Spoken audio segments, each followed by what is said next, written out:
4 দশক আগের কালরাতে থমকে গিয়েছিল চেরনোবিলের আকাশ। 1986 সাল 26 এপ্রিল সোভিয়েত ইউনিয়নের চেরনোবিল পারমাণবিক বিদ্যুৎ কেন্দ্রে ত্রুটিপূর্ণ নকশায় ভয়াবহ বিস্ফোরণ ঘটেছিল।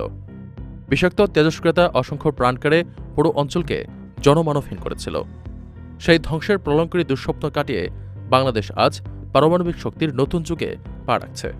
রূপপুর পারমাণবিক বিদ্যুৎ কেন্দ্র ঘিরে অনেকের মনে নিরাপত্তা নিয়ে কৌতূহল থাকলেও বিশেষজ্ঞরা বলছেন প্রযুক্তির দিক থেকে বর্তমানের সাথে সেই সময়ের বিস্তর ব্যবধান।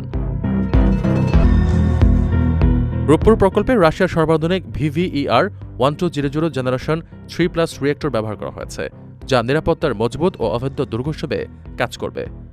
অতীতের ত্রুটিপূর্ণ নকশার বদলে এই কেন্দ্রে ডাবল কন্টেনমেন্ট এবং প্যাসিভ সেফটি সিস্টেমের মতো বিশ্বমানের প্রযুক্তি যুক্ত হয়েছে। অনাকাঙ্ক্ষিত পরিস্থিতিতে তেজস্ক্রিয়তা যাতে বাইরে ছড়িয়ে না পড়ে সেজন্য কোর ক্যাচার নামের বিশালাকার সুরক্ষা কুয়া যুক্ত করা হয়েছে। এই ব্যবস্থাটি গলিত জ্বালানি গভীরে আটকে রেখে বাইরের পরিবেশ সম্পূর্ণ শঙ্কামুক্ত রাখে। কেন্দ্রটি চালুর প্রতিটি ধাপে কঠোর পরীক্ষা নিরীক্ষা চলছে। জ্বালানি প্রবেশের পর প্রয়োজনীয় কারিগরি যাচাই বাছাই শেষে আগামী 6 থেকে 12 মাসের মধ্যে রূপপুর কেন্দ্রটি পূর্ণ শক্তিতে উৎপাদনে যাবে।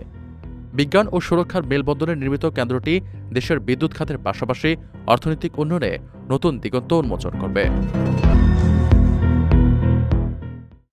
প্রবাসীদের জন্য নির্মাণ হচ্ছে দেশের প্রথম স্মার্ট সিটি, যেখানে থাকছে স্কুল, মসজিদ, হাসপাতাল, সুইমিং পুল, হেলিপ্যাড, পাঠাগার, জিম, সুপারমার্কেট, শিশু পার্ক সহ সকল নাগরিক সুবিধা। মাত্র 30 লাখ টাকা বিনিয়োগে মিলছে আকর্ষণীয় ফ্ল্যাট। প্লাটিনাম ইনভেস্টরদের জন্য ঢাকা বিমানবন্দরে VIP প্রোটোকল সুবিধা। বিস্তারিত জানতে যোগাযোগ করুন স্ক্রিনে দেয়া হোয়াটসঅ্যাপ অথবা ইমো নাম্বারে।